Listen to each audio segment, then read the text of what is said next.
Манай дүргээр гэх юм бол жилдээ 700 орчим дуудлага мэдээлэл жилдээ бүртгэгддэг гэсэн. 100 хүүхдийн төсөлмжийн 108 утсанд. Зөвхөн 102 болон 107-той холбоотой олон харилцаагаар жилд донтчаар цагдаагийн тоо мэдээлэл, манай тоо мэдээлэл, бусад тоо мэдээлэл нэгтгээд 3000 орчим дуудлага ирдэг. Тэгээд энэ дуудлагуудаас өөрсдөө нөгөө хүчирхийллийн төрлөөр нь ангилаад тэгээд хариу үйлчилгээнүүдийг үзүүлэн явуулдаг гэсэн. Тэгэхээр дуудлага болгон өөрөө бас гэмт хэргийн шинж чанартай байна уу үгүй юу гэдэг нь бас тусдаа дотор ялгаатай байна гэсэн үг.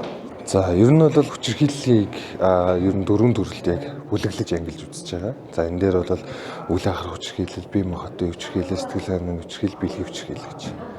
За ер нь жил болгоны тоо мэдээллүүдийн хувьд ингээд үзэхэд дуудлага мэдээлэл бол жил болгон өсөж байгаа. Гэхдээ энэ нь бол бид нэг талаараа илүү илэрч байна уу гэж үзэж байгаа. Өмнө нь бол нөгөө 70 байдаг гэсэн зүйлүүд одоо бол ил болж эхэлж байна. Хин нэгэн одоо жишээ нь хажуу айлын хүүхэд нэг нь одоо эцэг их ингээд гар хурж байгаа тохиолдолд тэрийг хажуу айл нь хөршийн холбооны мэдээлдэг болж эхэлж байна гэсэн. Энэ дуудлага мэдээлэл их хэрэгцмаа бидний ажил нэмэгдэж байгаа боловч бас энэний цаана хүүхд аюулгүй орчинд нөгөө 70 байсан зүйл ил болж байгаад биднээс алхалтай хандж байгаа. За манай Чингэлтэй дүргийн хувьд гэх юм бол үйл ахар хүчирхийлэл буюу одоо нөгөө эцэг их архины хамаарлаас үүдэлтэй дуудлага мэдээлэл бол нийт дуудлага мэдээллийн 70 орчим хувийг эзэлдэг. За энэ дээр яаж байна вэ гэхээр манайх одоо дүүрэг бол 24 хороотой. За эндээс 5 бүхний сайн мэдж байгаагаар 7 буудал, дээрэс нь Нарантуул 2, Хүчин Шонхорзах, одоо Надлаг Дэнгийн худалдааны төв байдаг.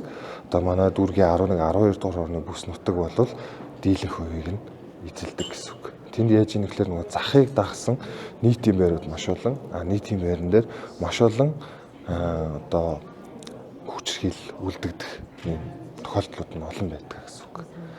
За тэгээд бид нар бол урьдчилан сэргийлэх болон хариу үйлчилгээнүүдийг шуурхай тусламжийн гэсэн 3 төрлөөр бид нар үйлчлэг үзүүлдэг. За манай дүүрэг бол өөрөө төр хамгаалах байртай 2020 оноос хойш төр хамгаалах байрыг явж идэг.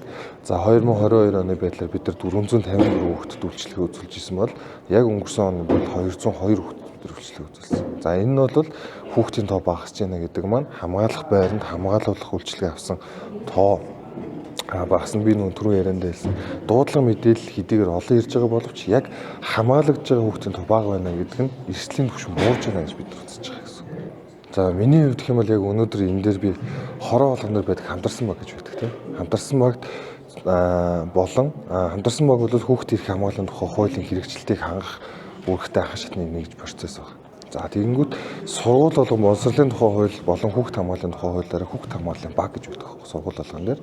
Тэгээ энэ хоёр зүйл маань хоёр талд нэг зорилго нь бол нэг зүйл байгаа. Хүүхд гэдэг зүйлийг субъектийн төлөө бүгд хичээж байгаа боловч хоёр талд асуудал явагдаад байдаг. Сургууль яг тэр өөрийнхөө орчны хүрээлэлтэй ингээд нэг юм жижиг төлөвлөгөө боловсруулаад тэрэн дээр үйл ажиллагаа одоо босон болоогүй одоо урьдчилан сэргийлэх үйл ажиллагаанд байд юм уу те ийм зүйлүүдийг хийгээ явж байдаг. Хороо болохоор тийм хамгааллын үйлчилгээ үзүүлдэг бас босон болоогүй урьдчилан сэргийлэх үйлчилгээ үзүүлдэг.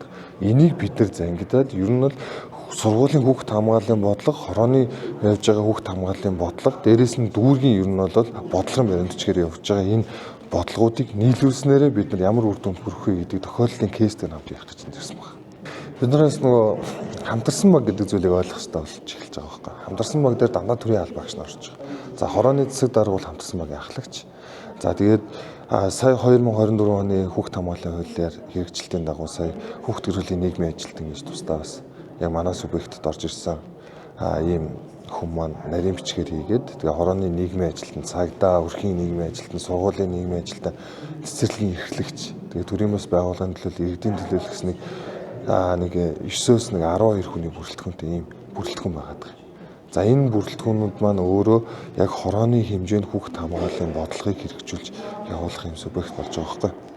Тэгээд эдгээр маань өөрсдөө одоо жишээ нь эрүүл мэндийн байгууллага гэж яхад нэг ингээд зөвхөн сая одоо бод цаана дарга ярьж байгаа дээрс гарч ирж байна те. Хүүхд одоо нөгөө ингээд иш ах сорвтой хүрээд ирлээ гэхэд тэр нь одоо яасан бэ гэхлээр нөгөө ахуйн гэмтэл гэдгээр бүртгэждэг.